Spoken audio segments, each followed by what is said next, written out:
నమస్తే, welcome to లియన్ news. ఆంధ్రప్రదేశ్లో ఎన్నికలు పూర్తయిపోయాయి.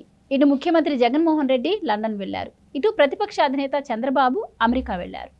మరైతే చంద్రబాబు అమెరికా వెళ్లారో లేదో వైసీపీ ఫేక్ ప్రచారానికి తెరలేపింది. చంద్రబాబు నాయుడు మౌనం పాటిస్తున్నారు, మరి టీడీపీ ఓడిపోబోతుంది, అందుకే ఆయన క్యాడర్లో టెన్షన్ మొదలైంది అంటూ. మరి చంద్రబాబు నాయుడు అమెరికా నుంచి వచ్చేశారు, మరి ఆయన ప్రణాళిక ఎలా ఉండబోతుంది, ఆయన కార్యకర్తలకు ఎలాంటి దిశానిర్దేశం చేయబోతున్నారు అని టీడీపీ క్యాడర్లో ఉత్సాహం అయితే మొదలైంది. మరి ఇటు సీఎం జగన్మోహన్ రెడ్డి లండన్ నుంచి వచ్చే ఛాన్స్ ఉందా? ఈ వివరాలన్నీ తెలుసుకునే ప్రయత్నం చేద్దాం. మనతో ఉన్నారు senior political journalist Durga Kumar గారు. నమస్కారం. నమస్కారం మా గోవర్ధన, మన వీక్షకులు కూడా నమస్కారం. సార్, చంద్రబాబు నాయుడు అమెరికా నుంచి తిరిగి వచ్చేసారు, మరి క్యాడర్లో అయితే నూతన ఉత్సాహం కనిపిస్తోంది. అలాగే టీడీపీ గెలుస్తుంది అని చెప్పి చాలా సర్వేలు కూడా చెప్పాయి. ఆంధ్రప్రదేశ్ ప్రజలు కూడా అదే మాట మాట్లాడుతున్న పరిస్థితి.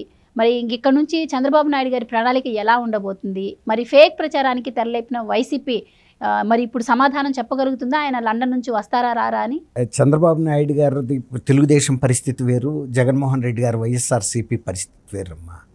చంద్రబాబు నాయుడు గారు ప్రతిపక్షంలో ఉండి తెలుగుదేశం గత 5 ఏళ్లుగా ఎన్నో రకాలైనటువంటి దాష్టికాలు ఎదుర్కొన్నారు. తెలుగుదేశం కార్యకర్తలు గ్రామస్థాయి నుంచి ఆయన వరకు కూడా ప్రతిపక్ష నాయకుడిగా ఆయన కూడా అనవసరంగా అక్రమం కేసులో కూడా జైలుకి వెళ్ళి 52 రోజులు గడిపొచ్చారు.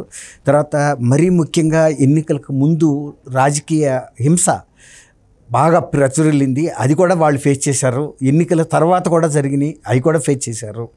తెలుగుదేశానికి ఇవన్నీ ఈ కొత్త విషయాలు ఏం కాదు, అనేక రకాల పోరాటాలు చేసింది. వామపక్ష పార్టీలు ఎట్లాగో తెలుగుదేశం పార్టీ క్యాడర్ కూడా ఇంచుమించుగా అలాంటి పోరాట పటిమ కలిగిన పార్టీయే తప్ప సమస్యల నుంచి పారిపోయే పార్టీ కాదు.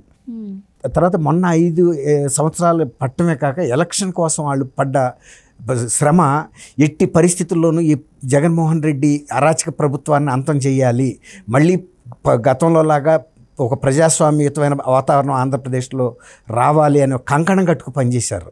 కాబట్టి ఈ ఎన్నికల ముందు పడ్డ శ్రమ అందరూ కూడా కార్యకర్తలు కూడా ఇది రెస్ట్ తీసుకోవడానికి ఉపయోగించుకున్నారు.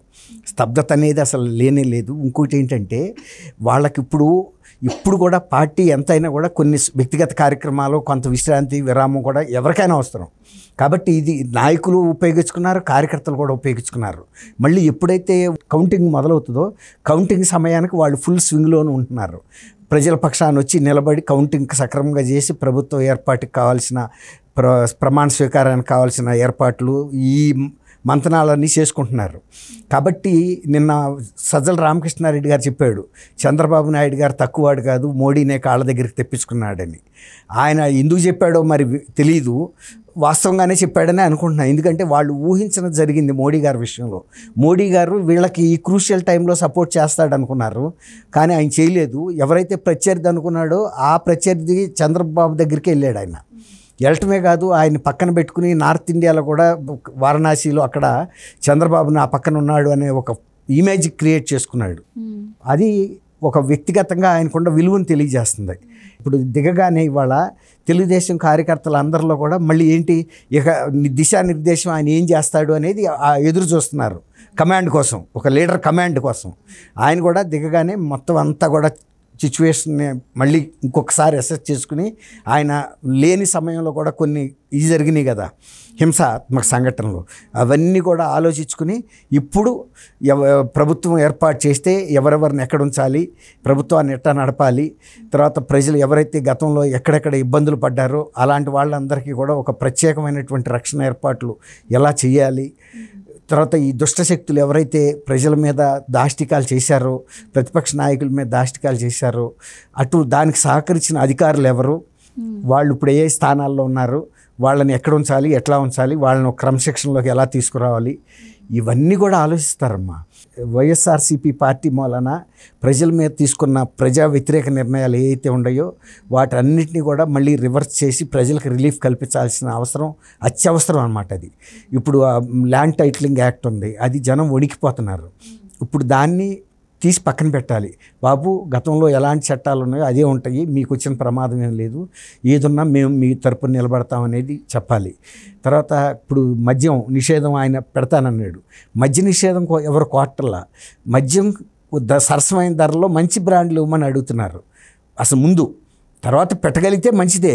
ఒకవేళ పెట్టలేనప్పుడు కూడా ఇట్లాంటి ఆరోగ్యాన్ని దెబ్బతీసేది, ఎక్కువ ధరలు పెట్టి ప్రజల రక్తం పిండేది కాకుండా అలా ప్రజలకి కొంచెం అన్ని అనుకూలంగా ఉండే, అలాగే ఇసుక విధానం ఇప్పుడు ఆ గ్రామీణ మొత్తం ఆర్థిక వ్యవస్థనే దెబ్బతీసింది. అది వ్యవసాయం తర్వాత ఎక్కువ ఉపాధి ఇవ్వగలిగింది నిర్మాణ రంగం.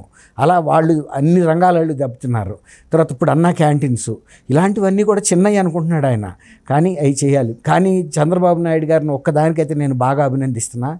ఎక్కడైతే ఆయన విధ్వంసం మొదలెట్టాడో అక్కడి నుంచి పునర్నిర్మాణం చేస్తానన్న మాట ఒక చారిత్రక ఘట్టం. అది మళ్ళీ ప్రజావేదిక ఎప్పుడైతే ఆయన శంకుస్థాపన చేసి దాన్ని పునర్నిర్మాణం చేస్తాడో రాష్ట్రం ఒక పురోగతిలో వెళ్ళిపోయే సూచిక. అదొక మంచి పరిణామం, అదొక మంచి కార్యక్రమం అన్నమాట. ప్రజల గుండెల మీద పడిన గుణపం అది ఆ రోజున ప్రజావేదిక కోల్చడం. ఇవాళ మళ్ళీ దాన్ని పునర్నిర్మించడం అనేది ప్రజల తల మీద ఒక కిరీటం పెట్టడం. మీరన్నట్టే రాష్ట్ర ప్రజలందరూ కూడా చంద్రబాబు ఎప్పుడు వస్తారు, మాకు అభివృద్ధి ఎప్పుడు మొదలవుతుంది అని ఎదురు చూడడం కావచ్చు. ఇప్పుడు శ్రేణులు కూడా నూతన ఉత్సాహంతో ఉన్నారు. ఇంకా అసలే గెలుపు మంది అని తెలిసారు. ఆ తర్వాత ఆయన రావడం ఇదంతా కూడా వాళ్ళకి బాగా ఊపునిస్తుంది కార్యకర్తలకు. మరి ఇదిలా ఉంటే మొన్న ఈ మధ్య బొత్స సత్యనారాయణ గారు ఒక మాట అన్నారు, అసలు ప్రతిపక్ష నాయకుడు మన ప్రతిపక్ష నాయకుడు అసలు ఏదో అజ్ఞాతంలోకి వెళ్ళిపోయారు, అసలు మనకు తెలియాలి కదా ప్రతిపక్ష నాయకుడు ఎక్కడికి వెళ్ళింది, మనకి రెస్పాన్సిబిలిటీ ఉంది కదా అన్నట్టు వెటకారంగా ఆయన మాట్లాడారు. మరి అదే ప్రతిపక్ష నాయకుడు ఈరోజు తిరిగి వచ్చారు. రేపు మరి కార్యాచరణ కూడా ఏంటి అని చెప్పి ఆయన శ్రేణులకు దిశానిర్దేశం చేయబోతున్నారు. మరి ఇంకా ఇప్పుడు సీఎం జగన్మోహన్ రెడ్డి గారి సంగతి ఏంటి అంటే మరి ఆ బొత్స సత్యనారాయణ గారి మాట విలువ ఉండదమ్మా. బొత్స సత్యనారాయణని ఒక మనిషి కింద ఎవడో లెక్క ఇట్లా, ముఖ్యంగా ఉత్తరాంధ్రలో ఆయన ప్రతి పండక్కి నేను తీసుకొచ్చి పరిపాలనా రాజధాని వైజాగ్లో పెడతా అన్నాడు. ఏమి అన్ని పండగలు వెళ్ళిపోయినాయి, వాళ్ళ పదవీ కాలం కూడా ముగిసిపోయింది, చేయలేకపోయాడు. ఆయన ఒకసారి మీరు చిన్నప్పుడు అది వోక్స్ వ్యాగన్ అని ఒక కార్ల ఫ్యాక్టరీ పెట్టిస్తానని చెప్పి అడ్వాన్స్ ఇచ్చాడు. పోయినాయి, డబ్బులు కూడా పోయినా సొమ్ములు ఏం చేస్తామన్నాడు, ఏం చేయలేకపోయాడు.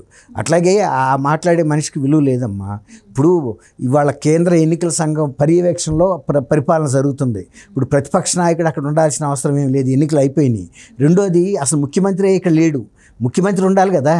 ముఖ్యమంత్రి తర్వాత ప్రధాన కార్యదర్శి, రాష్ట్ర ప్రభుత్వ ప్రధాన కార్యదర్శి ఇంత క్రిటికల్ టైంలో ఆయన రాజధానిలో ఉండకుండా వైజాగ్ అక్కడ ఇక్కడ ట్రిప్పులు వేయాల్సిన అవసరం ఏముంది?